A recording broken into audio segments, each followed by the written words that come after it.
옛날에 비해 요즘은 가난한 사람들이 그리 많지 않다고 합니다. 하지만 요즘은 먹고 사는 문제만 가지고 가난하다, 그렇지 않다고 판단하지는 않은 것 같습니다. 말 그대로 먹고 사는 것만 가능하고 무언가를 배우거나 돈을 써야 할 상황에서 돈이 없다면 상대적으로 박탈감을 느끼게 되기 때문이죠. 그래서 요즘은 직장인이라도 퇴근 후 부업을 하거나 돈을 벌 수 있는 방법을 찾는데 혈안이 되어 있는 것 같습니다. 아이를 둔 가정이라면 지출이 늘어나기 때문에 더욱더 그렇고요. 어머니는 전업주부였고 아빠는 건설 현장에서 막일을 하셨던 터라 저희 집은 항상 수입이 불안정했습니다. 마음 편하게 밥을 먹은 날보다 이번 주에 쌀이 없는데 어떡하냐는 엄마의 볼멘 소리를 듣는 날이 더 많았죠. 아빠 일이 고정적이지 않다 보니 한때 엄마는 공장에도 나가셨지만 체력이 워낙 약해 집안일과 병행이 불가능하셨어요. 그러다 보니 엄마는 풀타임 일을 하실 수가 없는 상황이었죠. 가끔 부업도 하고 남의 집에서 청소도 해주며 푼돈을 벌기는 했지만 생활비에는 역부족이었습니다. 제가 초등학교에 들어가고 중학교에 들어가도 이런 상황은 조금도 나아지지 않더라고요. 다른 건 몰라도 엄마가 밥 걱정은 안 했으면 좋겠는데 당시 미성년자였던 제가 할 수 있는 일은 그리 많지 않았습니다. 집이 기초생활 수급자여서 학비 지원도 받았고 급식도 무료로 먹을 수 있었지만 한창 예민한 나이라 그런 대상이 된다는 것 자체가 꿈꾸기도 싫더라고요. 그러다 보니 학교 생활도 그리 순탄하지 못했습니다. 서우야, 너 혹시 부모님 말이야. 혹시 기초수급 생활자야? 어? 갑자기 왜 물어보는다 그거? 아니, 선생님이 가끔 너만 불러서 웃음 쪽지 주시잖아. 그거 기초생활 수급자 애들한테만 주는 거라던데? 아니야, 그런 거. 너 근데 좀 말하는 게 웃긴다. 내가 그렇게 못 사는 집 애 같아? 그 정도로 못 살면 학교도 못 다니지. 아니, 그런 게 아니라 그냥 궁금해서 물어본 거야. 기분 나빴으면 미안해. 이따가 그럼 하원하고 애들하고 피자 먹으러 갈 건데 같이 가자. 돈 조금씩 거둘 건데 괜찮지? 피자? 아니야. 난 괜찮아. 너희들끼리 먹어. 너 피자 좋아하잖아. 저번에 보니까 엄청 맛있게 먹더만. 그러지 말고 같이 가자. 됐다니까. 나 학교 끝나고 집에 바로 가야 해. 누가 오신대서. 다음에 갈게. 저희 동네가 딱히 잘 사는 동네는 아니었지만 반에 친한 친구들끼리 모여 마시는 것도 먹고 주말에도 같이 놀이동산에 가거나 영화를 볼 때가 종종 있었습니다. 저도 가고 싶었지만 거기에 끼려면 돈이 있어야 했습니다. 하지만 저희 집은 돈이 없으니 갈 수가 없었죠. 여름방학이나 겨울방학이 되면 주유소에서 아르바이트를 할 때도 있었지만 애써 모은 돈을 아빠가 모두 가져가 버리는 일도 잦았습니다. 그 돈으로 아빠는 친구들과 술을 사 먹거나 자기가 필요한 걸 사더라고요. 단순히 먹여주고 잘 곳만 제공해준다는 이유로 부모 대접을 바라던 아빠가 그때는 너무나도 미웠습니다. 그렇게 우울하고 불안한 학창 시절을 보내고 전기를 쓰고 공부를 해 대학에 들어갔습니다. 물론 형편이 어려웠기에 전액 장학금을 받을 수 있는 곳으로 가야 했죠. 다행히 기초수급자 생활자는 장학금을 받을 수 있는 학교들이 많았고 전 그래도 우리나라에서 알아주는 대학 경영학과에 진학했습니다. 열심히 학교 생활하고 졸업해서 취직하면 가난에서 벗어날 수 있다는 희망이 보였죠. 하지만 안 좋은 일은 한꺼번에 찾아온다더니 제가 딱 그랬습니다. 아무 생각 없이 공부만 하는 것도 당시에는 사치였습니다. 대학교 1학년이 끝날 즈음 엄마가 쓰러지셨기 때문이죠.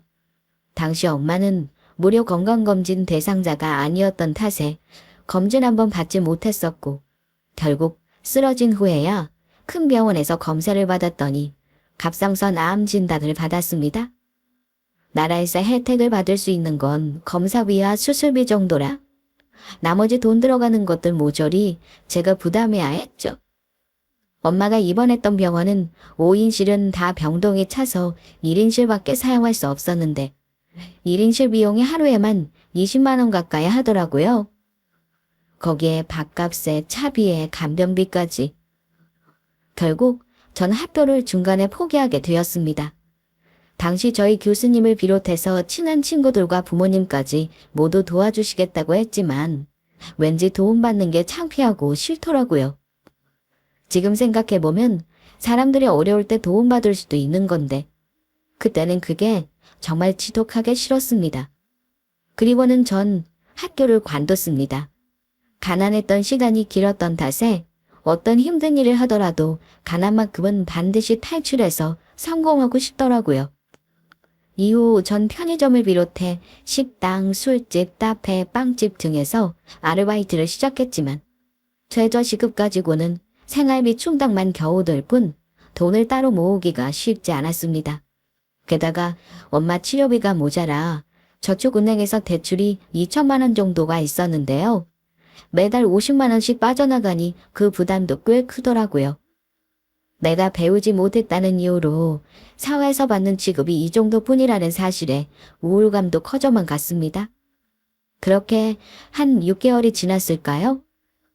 더 이상 이렇게 구질구질하게 살지 말아야겠다는 생각이 들더군요. 그리고 가난에서 벗어나기 위해 가장 먼저 한 일은 새벽에 일어나 책을 읽고 운동을 하는 거였습니다. 밤늦게까지 아르바이트를 하고 새벽에 일어나는 일이 처음에는 정말 힘들더라고요. 이렇게 책 조금 본다고 인생이 과연 나아지기는 할까 하는 회의감도 들었고요. 하지만 하늘은 스스로 하는 자를 돕는다고 하더니 그 말이 맞았습니다. 당시 저희 집 앞 휴대폰 대리점이 생겨 신입 직원을 구한다는 공고문이 붙었었는데요. 한 번도 해보지는 않았지만 일반 아르바이트보다는 훨씬 시급이 셌기에 한번 해보자는 생각이 들었죠. 당시 대리점 직원은 휴대폰 폰팔이라는 좋지 못한 별명도 있었지만 그러거나 말거나 전 최선을 다했고 당시 매장 직원들 중에서 제가 1등 사원이 되어 생전 처음으로 300만 원이 넘는 급여를 받기도 했습니다. 배우지 못했다고 다 돈을 못 버는 건 아니구나라는 생각이 그때 확 들었죠. 이후부터 자신감이 붙은 저는 대리점을 그만두고 아파트 분양 대행사에서 영업사원 일을 하다가 주변의 소개를 받아 기업 보험을 판매하고 관리하는 일을 하게 됐습니다. 개인 고객들을 상대로 한 보험보다 확실히 규모가 크기 때문에 한건만 성사되어도 그 수익이 엄청났습니다. 전 기업 보험 영업직에서 자리 잡기 위해 평생교육원에서 경영지도사 과정도 듣고 새벽에 책 읽기도 꾸준히 했죠. 잠깐이라도 틈이 나면 고객관리와 영어 공부도 빼놓지 않고 했고요. 그렇게 5년을 하루도 쉬지 않고 자기 개발을 하며 일하다 보니 제 이름에 집과 차도 갖게 되었고 어느 정도 자산도 이루게 되었습니다. 한 달 수입은 그때그때 다르기는 했지만 그래도 월 1,000만 원 정도는 평균적으로 벌고 있었으니 더 이상 돈 한 푼에 아쉬워하지 않아도 됐습니다. 그런데 전 여기서 안주하지 않고 일 하나를 더 벌였는데요. 바로 온라인 쇼핑몰이었습니다. 당시 온라인 시장은 지금처럼 활발하지 않던 시절이라 그야말로 블루오션이었습니다. 임대료도 낼 필요 없고 집에서 사업을 할 수 있다는 점에 끌렸던 저는 같이 일하는 동료와 함께 여성의류 쇼핑몰을 차렸는데요.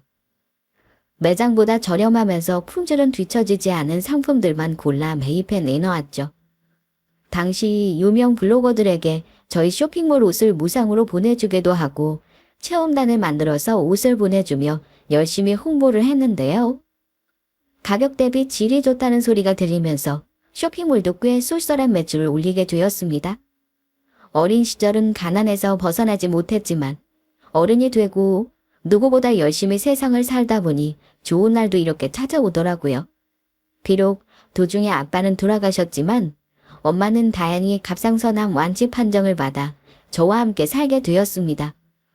엄마는 매일 아침마다 꿈을 꾸는 것 같다며 제가 좋은 사람만 만난다면 더 바랄 게 없다고 하시더라고요. 전 그런 엄마에게 한 소리 했죠.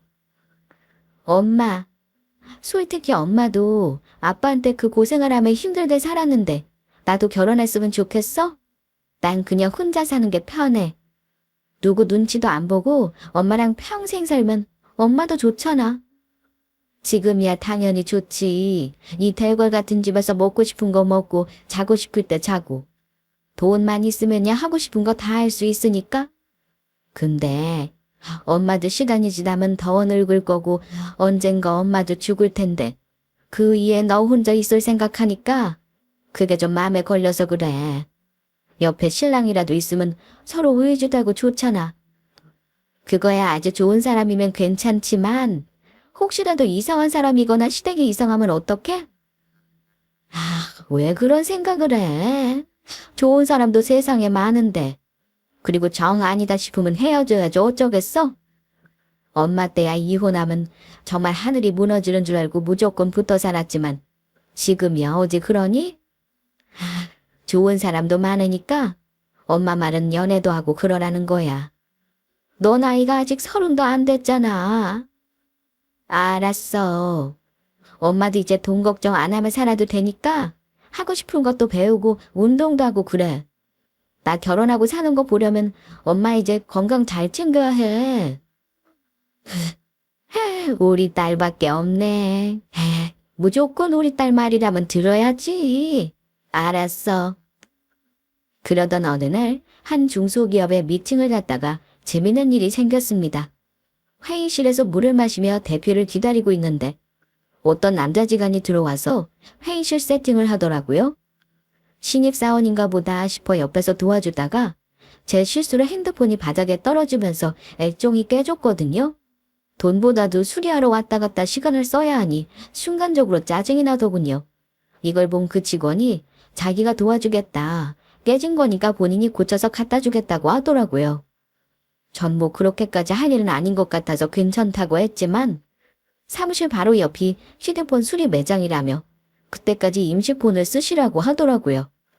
사실 그때 당시 제가 일이 정말 바빴던 터라 그럼 대신 수리 끝나면 맛있는 저녁을 사기로 했죠.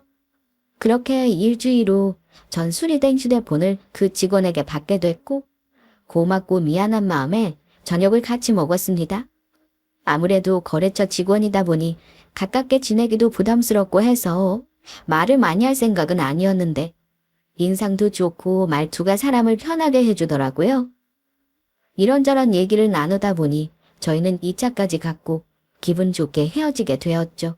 그리고 한 몇 번을 더 만나다 보니 서로에게 호감이 생겼고 거래처에는 비밀로 하고 연애를 하게 되었습니다. 처음에는 가볍게 만날 생각이었지만 처음 연애를 하다 보니 저도 모르게 푹 빠졌다고 해야 할까요? 생각했던 것보다 더 깊이 이 사람에게 빠지게 되더라고요. 솔직히 제가 고학력자는 아니지만 벌이가 그래도 남들보다는 좀 되다 보니 주변에 좋은 선자리라도 많이 들어왔었어요. 하지만 조건을 보고 만나는 건 왠지 계산적이라는 생각 때문에 피하게 되더라고요. 솔직히 당시 남자친구는 착하다는 것 말고는 딱히 내세울 게 없었지만 편하게 해주는 사람이 최고라는 생각에 결혼까지도 생각하게 되었습니다. 그러던 어느 날 남자친구의 주도로 부모님이 계시는 시골로 인사를 드리러 가게 되었습니다. 안녕하세요 어머니, 처음 뵙겠습니다. 아이고, 형섭이 여자친구구만. 와서 반가워요. 예, 이거 백화점에서 산 곶감인데요. 여기 거 좋아한다고 저 사왔어요. 맛있게 드세요. 어휴, 이 비싼 걸 왜 샀어요? 부담스럽게. 다음에는 편하게 와요. 볼수록 정말 야무지고 예쁘게 생겼네. 좋게 봐주셔서 감사합니다. 좋은 말만 들어도 불편한 자리가 예비 시댁 자리라는데 제가 잠깐 화장실에 간 사이에 남자친구와 시어머니 사이에 뒷말이 오갔더라고요. 집이 작아서 그런지 화장실에 있어도 두 사람의 이야기가 다 들렸습니다. 저희 사이가 삐걱거린 건 그때부터였습니다. 형서봐, 쟤 너랑 같은 회사 다니는 거야? 아니야. 서운한 회사들 상대로 보험 일하고 있어. 한 곳에 소속된 건 아니고 개인 사업자야. 보험. 보험 아줌마 말하는 거야? 아니, 그건 고등학교만 나와도 다 할 수 있는 건데. 회사에 안 다니고 뭐하러 그런 일을 한대? 대학 안 나왔니? 보험 일이면 어때, 엄마? 나보다 훨씬 잘 벌어. 그리고 엄마나 나처럼 개인 상대로 보험을 파는 게 아니라 회사 보험이어서 한 건 성공하면 돈이 장난이 아니야. 엄마 깜짝 놀랄걸? 뭐잉, 돈 잘 버는 거는 좋다만 사람들이 며느리 직업 물어보면 뭐라고 말하니? 보험 판다고 어떻게 그래, 창피해서. 교사나 공무원 이렇게 안정적인 거면 얼마나 좋아. 트색에 무슨 여자가 영업을 한다고. 아유, 별게 다 창피하다, 엄마. 그런 거 다 따지는 세상 아니야, 요즘은. 뭐 형섭이 네가 좋다니까 말 안 하고 있겠다만 엄마는 썩 마음에 들지는 않네. 제가 안정적인 직업도 아니고 보험 영업한다고 하니까 좋아하시지 않을 건 예상했지만 그래도 이런 말을 들으니 기분이 착 가라앉더라고요. 솔직히 남자친구도 그렇게 따질 형편은 아니었던 게 말이 대기업이지 실제로는 대기업 협력사 하청업체였거든요. 그것도 본인 실력이 모자라 삼촌 도움으로 백으로 들어온 거였다더군요. 아들 능력은 그 정도밖에 안 되면서 예비 며느리가 직업이 어쩌고 저쩌고 하니 좀 짜증이 나더라고요. 수입도 제가 월등히 더 많았고요.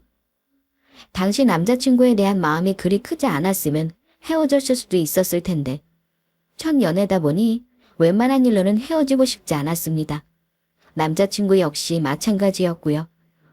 결국 남자친구는 어머니를 설득하고 또 설득해서 결혼 승낙을 받았고 좋은 날을 잡아 결혼식까지 무사히 올리게 되었습니다.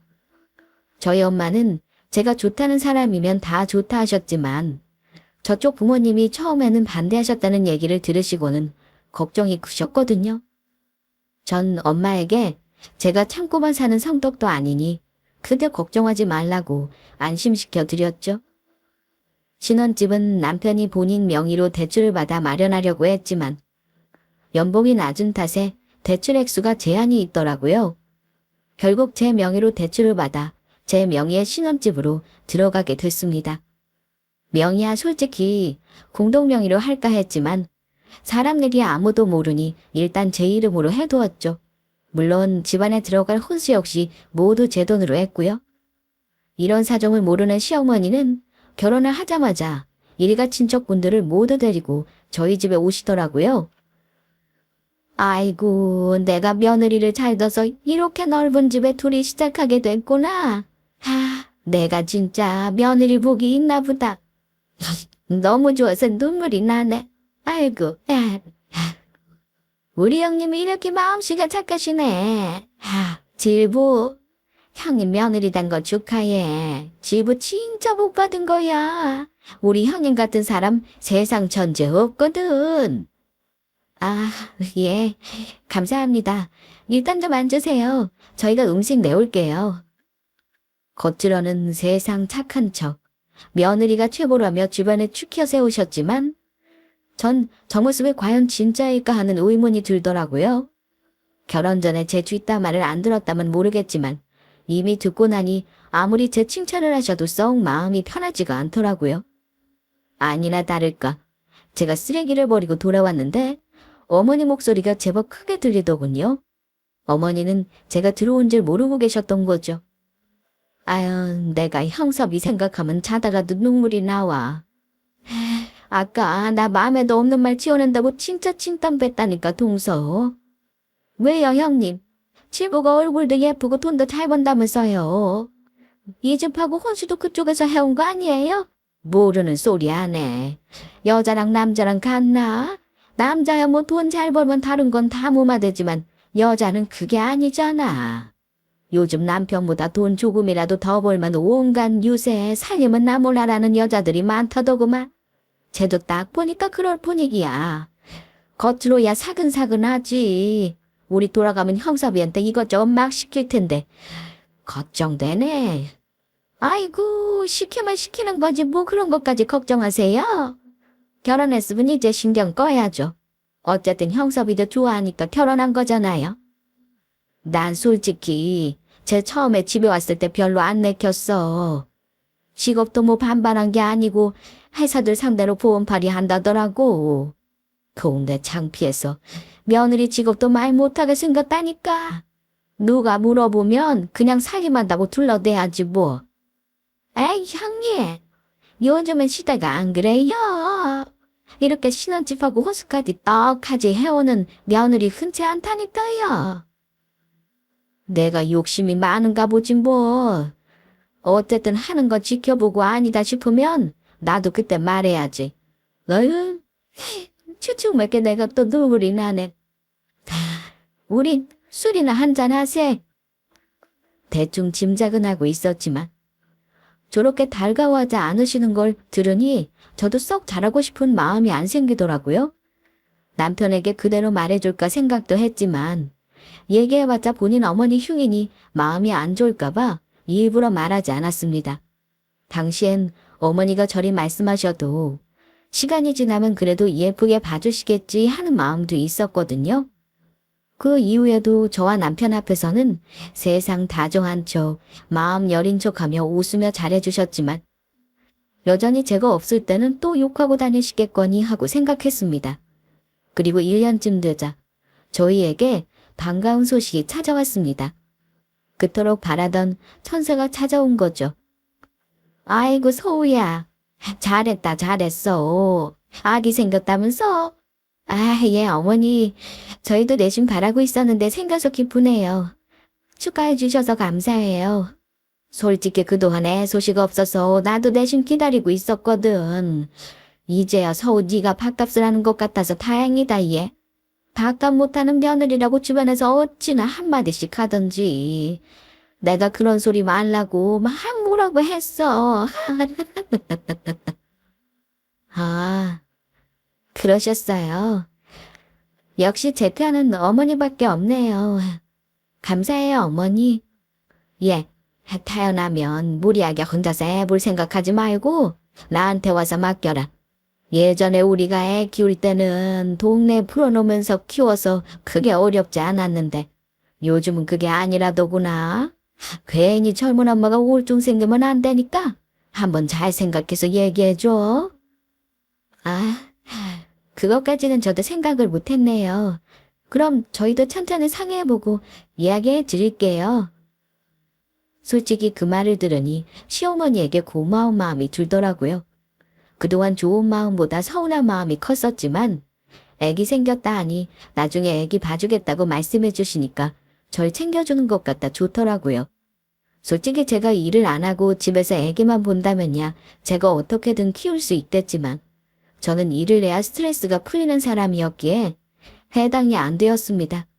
애를 낳으면 한 달 정도만 몸조리를 하고 바로 다시 일할 생각이었죠. 그리고 10달 동안 아이는 무탈하게 잘 있었고 제왕절개로 출산도 건강하게 했습니다. 저와 아이 모두 건강했기에 저희 친정엄마가 눈물을 흘리시더라고요. 해준 것도 없는데 건강하게 아이까지 낳았으니 바랄 게 없다면서요. 그렇게 평안하게 살 줄 알았는데 병원에서 퇴원한 후 예상치 않았던 문제가 생겼습니다. 바로 시어머니의 잦은 방문 때문이었죠. 집에 산후도우미가 분명 한 달 정도 와 있다고 얘기를 드렸는데도 신경 쓰지 않으시고 거의 2, 3일에 한 번꼴로 오시더라고요. 예, 서우야. 나왔다. 우리 예쁜 손주는 잘 있니? 아, 어머니 또 오셨어요? 애기는 지금 잠들었어요. 뭐 마실 것 좀 드릴까요? 아유, 내가 몸조리 하는 사람 자꾸 부려먹으면 안 되는데. 그래 좀 고맙지. 식혜 있니? 요즘 단 게 자꾸 땡긴다. 아, 식혜는 다 먹어서 없는데. 그럼 잠깐 앉아 계세요. 제가 요 앞 마트에 나서 사올게요. 그럴래? 하긴 이제 운동도 슬슬 해야 하니까 운동할 겸 얼른 갔다 와. 내가 애기 보고 있을게. 애기는 도우미 이모님이 봐주셔서요. 어머니 그냥 쉬셔도 돼요. 다녀올게요 그럼. 아무리 신경 쓰지 말라고 하지만 저희 친정엄마도 아니고 시어머니가 일이 자주 오는데 신경 안 쓸 며느리가 어디 있을까요? 게다가 전 붓기도 아직 안 빠지고 몸도 피곤해서 잠만 자도 모자른데 어머니 챙기랴, 애 챙기랴, 낯설어하는 도우미 이모님 챙기려니 스트레스가 이만저만이 아니었습니다. 전 결국 남편에게 솔직하게 제 마음을 이야기했고, 남편은 어머니에게 잘 말씀드려 보겠지만 오시는 걸 억지로 막을 수는 없으니 이해 좀 해달라고 하더라고요. 저기 엄마, 오늘도 우리 집에 왔었어? 오늘은 꽤 오래 있었다면서. 응, 아들. 우리 예쁜 손주가 눈에 아른거려서 참을 수가 있어야지. 엄마가 이제는 안 가야지, 안 가야지 하면서도 잘 안 되네. 서우가 얘기했니? 나오지 말라고. 아유, 엄마. 솔직히 일주일에 한 번까지는 서우도 괜찮지만 이틀에 한 번씩 오는 건 좀 힘들어하는 것 같아. 엄마가 보고 싶어 하는 마음은 충분히 알겠는데 이 사람도 좀 쉬어야 하잖아. 아무리 엄마가 잘해준다고 해도 같이 있으면 못 쉰다고 그러더라고. 참, 요즘 애들은 다 이렇게 자기가 하고 싶은 말을 남편 통해서 잘만 이야기하네. 애미가 직접 얘기하기 못하니까 너한테 말해라고 한 거구나. 안 봐도 뻔하네. 그 사람은 엄마 자식도 아니고 며느리인데 이런 말을 직접 하기는 좀 그렇지. 엄마도 너무 서운하다 생각하지 말고 이해 좀 해줘. 부탁 좀 내가 할게. 불쌍한 루디 아들. 시어머니 오는 거 그거 좀 못 참고 사방을 다 날 볶아서 네가 고생하는구나. 알았어, 알았어. 엄마 이제 좀 덜 오도록 할게. 뭐 맛있는 거 먹고 싶으면 언제든지 전화해라. 그렇게 이제는 덜 오시려나 하고 한숨 돌리려는데 어머니께 전화가 오더군요. 몸조리하고 복직하지 말고 애를 계속 보는 건 어떠냐면서 말이에요. 전 참지 않고 그때만큼은 제 생각을 솔직히 얘기했습니다. 서우야, 나다. 많이 힘들지? 애 낳고 몸 돌아오는 게 이게 보통 일이 아니다 그래. 아, 예, 어머니. 무슨 일로 전화하셨어요? 다름이 아니라 혹시나 복직하지 말고 그냥 애기 클 때까지 집에 있으면 어떨까 해서 내가 전화한 거야.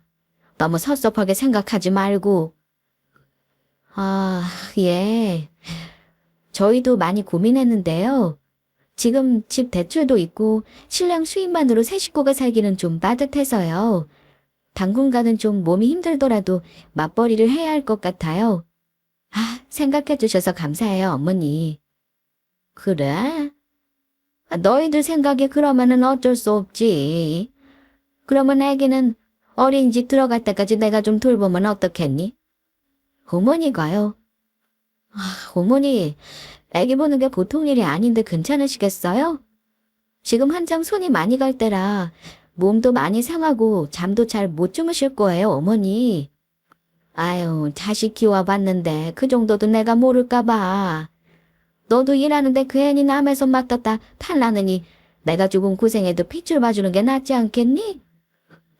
그거야 그렇지만 어머니 정말 괜찮으시겠어요? 그렇다니까. 내가 이번 달 말쯤에 아예 짐 싸서 너네 집으로 갈 테니까 너는 복직 준비하고 있어. 날 쉽게 좋아하니까 식혜나 좀 사다 놔주면 좋고. 그렇게 어머니의 제안으로 제가 복직하는 전날 어머니가 짐을 싸서 저희 집에 오시게 됐습니다. 원래는 산후도우미 이모님이 베이비시터도 흔쾌히 할 수 있다 하시어 아기를 맡길 생각이었는데 어머니가 오신다 하니 마음이 한결 놓이더라고요. 그때까지만 해도 어머니가 말씀이 좀 그래서 그렇지 경우에 없는 행동을 하진 않으셨으니까요. 저희 부부는 베이비시터에게 줄 돈보다 조금 더 챙겨서 200만 원을 매달 어머니께 드리기로 했고 따로 신용카드까지 드렸습니다. 사실 남에게 맡기는 것보다 돈이 더 들어가긴 하지만 그래도 가족이니까 큰 문제는 안 생기겠지 하는 마음에서였죠. 하지만 크나큰 제 착각이었습니다. 애미야, 잠깐만 얘기 좀 하자. 아, 어머니 무슨 일이세요? 뭐 불편한 거 있으세요? 내가 불편한 건 없는데 애미 아침밥하고 저녁밥 안 챙겨주니 어째 며칠째 내가 아침을 굶은 것 같아. 네, 저녁도 보니까 반찬 아예 안 하는 것 같더라고. 혹시 내가 잘못 알고 있니? 아, 서아 아빠는 출근 시간이 일러서 바쁘기도 하고 회사에서 아침 식사가 나와서 거기서 먹는데요. 그래서 집에서는 커피 한 잔만 마시고 가요. 그리고 저녁은 아직 아기가 어려서 제가 반찬할 시간이 없어요. 그래서 저희 반찬 배달해 먹어요. 밥은 서아 아빠가 와서 하기도 하고 제가 일찍 들어오면 제가 하기도 하고요. 아무리 아침밥이 회사에서 나온다고 해도 집밥만 하겠니? 너도 직장 생활에서 알겠지만 편하게 집에서 먹는 밥이 좋지. 나가서 먹는 밥이 뭐 그리 편하겠니? 전날 밤에 자기 전에 간단하게 누룽지 끓여놓거나 계란 반찬 뚝딱 하나 해놓고 아침에 데우기만 하면 되잖아. 반찬도 뭐 나물 하나 고기 하나 굽고 국 하나 끓이면 되는 거고. 뭐 진수성찬 차리는 것도 아니고 너 정도 애면 다 할 수 있는 거 아니니? 너 야무지잖아. 그게 어머니, 제가 일 안 했을 때도 몸이 많이 피곤해서 그렇게 못했거든요. 하물며 지금 몸도 다 회복 안 됐는데 일도 하고 있어서 더 힘들어요. 그래도 집안일하고 청소는 어떻게든 하겠는데 음식은 장 보는 것부터 치우는 것까지 과정이 너무 많아서요. 제가 내년에 애기 손 덜 가게 되면 그때 음식할게요. 아, 그래, 알았다. 그렇게 이야기가 마무리되나 싶었는데 다음날 제가 늦게 퇴근해 보니 냉장고에 반찬이 하나도 없더라고요. 분명 제가 전날 배달을 받아 다 넣어놨는데 어찌된 일인가 싶었는데 어머니가 화난 얼굴로 오시더라고요. 그 반찬 어디서 산 거니? 반찬이 쉬었는지 맛이 이상해서 내가 다 갖다 버렸다 얘. 반찬이 상했어요. 어머, 제가 그럼 업체에 전화해야겠네요. 그나저나 어머니 고생하셨겠어요. 약은 드셨어요? 너는 자꾸 나 괜찮냐고 하는데 나 말고 애비 좀 챙겨라. 힘들게 일하고 왔다니 밖에서 만든 상한 음식을 내주면 제가 에너지 충전이 되겠니? 집에서 따끈하게 이것저것 좀 챙겨서 먹어야지. 그냥 애미 네가 일을 관둬준지. 일을 좀 줄여서 아침밥하고 저녁밥은 좀 신경 써주면 안 되니? 내가 아무 말 안 하려고 했는데 도저히 애비 얼굴이 안 돼서 내가 밤마다 잠이 안 와. 어머니, 예전에 제가 이야기 드렸잖아요. 지금 대출도 많고 아빠 급여만으로는 생활이 빠듯하다고요. 이게 제가 돈 많이 번다고 자랑하는 게 아니라요. 현실이 그래요, 어머니. 말 나온 김에 그럼 내가 좀 묻자.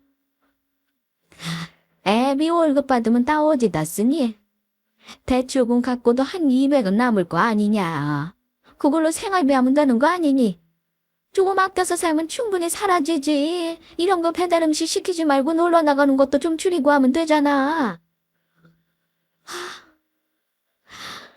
어머니, 조금 아껴서 충분히 사라질 것 같으면 저 애초에 일한다고 말하지도 않았어요. 솔직히요, 이 집 관리비에 식비에 세금에 어머니 용돈에 애기 앞으로 들어가는 기저귀 값에 분유값만 계산해도 지금 서아 아빠 월급 훨씬 넘어요. 제 돈 보태지 않으면 매달 마이너스예요. 어머니 용돈 전처럼 못 드리고 집 줄여서 이사가면 살 수는 있겠죠. 원하시면 그렇게 할게요. 뭐 그렇게 말하니까 나도 할 말은 없구나. 너희가 알아서 해라 그럼. 그렇게 꼬리를 내리시는 줄 알았는데 어머니의 선 넘는 행동은 아이에게까지 이어졌습니다. 솔직히 며느리인 저야 아무리 못해도 그러려니 하지만 아이한테 하는 행동은 용납할 수 없었죠. 어릴수록 상호작용이 중요하다는데 눈 맞춤은커녕 어머니는 아이가 눈을 뜨자마자 잠이 들 때까지 TV만 틀어주시더라고요. 보다 못한 제가 어린이집에 일찍 보내자고 얘기를 하니 이렇게 어린애가 말도 못하는데 가서 학대라도 당하면 어쩌냐며 안 된다고 결사반대하시더라고요. 그러더니 결국 사고가 터졌습니다. TV 드라마에 정신이 팔린 동안 아기가 커피포트를 건드려 뜨거운 물이 콸콸 쏟아졌고 그 물에 손이 대인 것이죠. 이 모습을 뒤늦게 본 저는 저도 모르게 소리를 질렀고 어머니는 당황하시더라고요. 그날 저녁 저는 남편에게 사실 그대로 이야기했습니다. 그런데 여태까지 그래도 제 편이던 남편이 지쳤다는 듯이 말하더군요. 아무리 어머니가 잘못하셨어도 소리 지른 건 당신이 잘못했어. 그리고 아이 보다가 힘들면 TV 보실 수도 있는 그런 거지. 뭘 그렇게 빡빡하게 굴어. 엄마가 안쓰럽지도 않아, 당신은? 아, 정말 기가 막힌다. 자기 이렇게 나 나쁜 사람 만들려고 어머니랑 같이 사는 거 찬성한 거야? TV 본다고 애 뜨거운 물 쏟은 거 못 보고 종일 TV만 틀어주면 어머니께 왜 그 많은 돈을 드리겠어? 차라리 어린이집에 가든 베이비시터가 보는 게 낫지. 애기 입장에서 하루 종일 방치되는 게 보이니까 난 그게 너무 안쓰러워. 우리 엄마가 안쓰럽지 않아. 하루 종일 며느리 눈치 보고 며느리 밥 한 번 못 얻어먹고 저녁엔 배달 온 반찬에 입에 안 맞으시는지 잘 드시지도 않는데 당신은 애한테만 신경이 가 있지 시어머니가 뭘 드시는지 잠은 잘 주무시는지 신경 안 쓰는 것 같아. 지금 내가 신경 써야 할 일순위가 어머니야 애야. 당연히 애지. 그리고 어머니한테 신경을 안 쓴다고. 세상에 어느 미친 며느리가 신경 안 쓰는 시어머니한테 달달이 200씩 드리고 신용카드까지 드리니. 어머니가 그렇게 걱정되면 당신이 새벽같이 일어나서 아침밥 저녁밥 해서 드려. 밤새 애가 울어서 잠도 못 자는 나는 눈에 보이지도 않아. 그럴 것 같으면 지금이라도 짐 싸서 헤어지든가. 와이프랑 애는 안중에도 없고 어머니만 신경 쓰이면 다 같이 살 이유가 없으니까.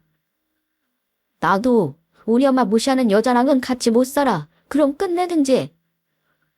그렇게 남편과 한바탕 후 전 문을 쾅 닫고 아기가 있는 방으로 들어갔습니다. 그리고 그 다음 날이 되어도 남편은 아무 말도 없더군요. 시어머니는 도깨 눈을 뜨고 아침에 미역국을 끓여라, 저녁에 생선 구워라, 찌개 해라 하며 더 간섭하기 시작하셨고요. 더 이상 이 집에 저와 아기가 있을 자리는 없다고 판단한 전 짐을 싸서 그날 저녁 친정으로 갔습니다. 신혼집이 제 명이니까 남편과 어머니에게 나가라고 할 수는 있었지만 신랑이 하는 것조차 싫어 일단 친정으로 왔죠. 놀란 친정엄마에게 자초지정을 말하니 엄마는 그렇다면 이혼하라며 제 판단을 존중해 주시더라고요. 전 헤어질 때 헤어지더라도 남편이 그동안 얼마나 제 덕을 누리며 살았는지를 뼈저리게 깨닫게 해주고 싶었죠. 그래서 가장 먼저 신혼집을 팔았고 남편이 타고 다니는 차도 팔았습니다. 원래 제 차였는데 남편이 직장까지 거리가 멀다 하여 준 거였거든요. 그리고 결정적으로 남편 회사의 보험관리를 제가 하고 있었는데 이사님과 이야기 도중 남편과 헤어지게 되었다는 얘기를 살짝 꺼냈습니다. 시어머니 이야기와 여자 문제까지 걸고 넘어지며 질이 좋은 사람은 아닌 것 같다는 말을 흘리듯이 하고 나왔죠. 그 덕분인지 남편은 회사 본사에서 오래 버티지 못하고 지방에 있는 한 쪽으로 쫓겨났습니다. 어떤 분들은 제가 너무하다고 생각하실 수 있겠지만 전 한번 마음이 돌아서면 물불 안 가리는 성격이라 어쩔 수가 없더라고요. 남편은 그렇게 집도 차도 직장도 잃고 어머니와 시골로 내려가게 됐습니다. 어머니는 뒤늦게 깨달으셨는지 제 친정집까지 찾아오셔서 저에게 애걸복걸 하시더라고요. 서우야, 내가 그동안 미안했다. 돈 많은 며느리 얻어서 편히 지내다 보니까 내 욕심만 앞섰나 보다. 앞으로는 찾아오지도 않고 조용히 있을 테니 이제라도 애비랑 다시 합쳐서 잘 지내보면 안 되겠냐? 이렇게 늙은 내가 부탁 좀 할게. 어머니, 그렇게까지 생각하셨다면 진작에 그리 말씀하시죠. 예전에 저랑 서아 아빠랑 엄청 싸우고 그 다음날 어떻게 하셨어요? 아침에 이거 해라 저녁에 이거 해라 하며 회사 갔다 애 보느라 피곤해 미치겠는데 종론 부리듯이 시키셨잖아요. 전 그런 집에 두 번 다시 못 살아요. 아이도 그런 환경에서 절대 못 키우게 할 거고요. 전 아쉬울 거 하나도 없으니 두 분이 오손도손 시골에서 행복하게 사세요. 손녀가 그리우시면 어머니 말 고분고분 듣는 참한 며느리 또 얻으시던가요? 무슨 말을 그리 험악하게 하니? 이제 안 그런다니까. 절대 안 그래. 어머니, 사람은 절대 안 바뀌어요. 세상 사람들이 이혼하는 이유는 그것 때문이에요. 이제 볼 일 두 번 다시 없을 테니 잘 사세요. 그렇게 어머니와 전 남편과 전 연을 끊었고 남편은 양육비를 제때 주지 않아서 면접 교섭권도 박탈당했습니다. 제가 버는 돈만으로도 충분히 아이에게 하고 싶은 것들은 다 해줄 수 있었으니 차라리 잘 됐다 싶었죠. 이후 전 친정엄마와 아이와 함께 살면서 새로운 베이비시터 이모님을 구했습니다. 제가 부탁을 드리지 않아도 아이 돌보는 일은 물론 아이가 잘 때 집안 청소랑 반찬까지 만들어 두시더라고요. 제가 아이만 잘 봐주시면 된다고 얘기를 드려도 좋아서 하는 일이라며 이래저래 신경을 써주시니 썰렁했던 집안에 생기가 돌더라고요. 아이도 당연히 예전보다 밝아지고 오는 횟수도 크게 줄어들었고요. 감사한 마음에 주말이 되면 아이와 전 이모님이 계신 동네로 가서 맛있는 것도 사드리고 같이 공원도 갔습니다. 그러던 어느 날 이모님 집에 한 젊은 남자가 있더라고요. 이모님의 아들이었죠. 평소 어머니를 잘 챙겨주셔서 고맙다는 말에 전 손사래를 쳤습니다. 오히려 저희가 큰 도움을 받고 있어서 너무나 감사하다고요. 매주 찾아가도 모자랄 지경이라고 하니 그가 아이를 보며 씩 웃더라고요. 이모님은 저희 둘을 보시며 너무 잘 어울린다고 하셨고 본의 아니게 이모님의 주선으로 저희는 연락처까지 주고받게 됐습니다. 알고 보니 그 동네에서 꽤 유명한 소아과 의사더라고요. 지금 그 남자와 제 사이는 어떻게 됐냐고요? 이모님 아들은 혼인신고까지 해서 서아 새아빠가 되었고 이모님은 서아 할머니가 됐어요. 혼자서도 아이를 잘 키울 수 있었지만 좋은 아빠가 있으면 아이가 불안하지 않고 잘 자랄 수 있을 것 같아 고민 끝에 내린 결정이었죠. 이전 남편은 다행히도 서아가 그리 찾지 않더라고요. 아이가 찾기 전까지는 보여주지 않을 생각입니다. 세상에서 가장 힘든 일이 아이를 돌보는 일이라고 하지만 가족을 등지고 외면하는 걸 보는 일이 전 제일 힘든 일인 것 같습니다. 아무리 힘든 일도 이겨낼 수 있는 진짜 가족이 여러분 곁에 있으시기를 소망하겠습니다.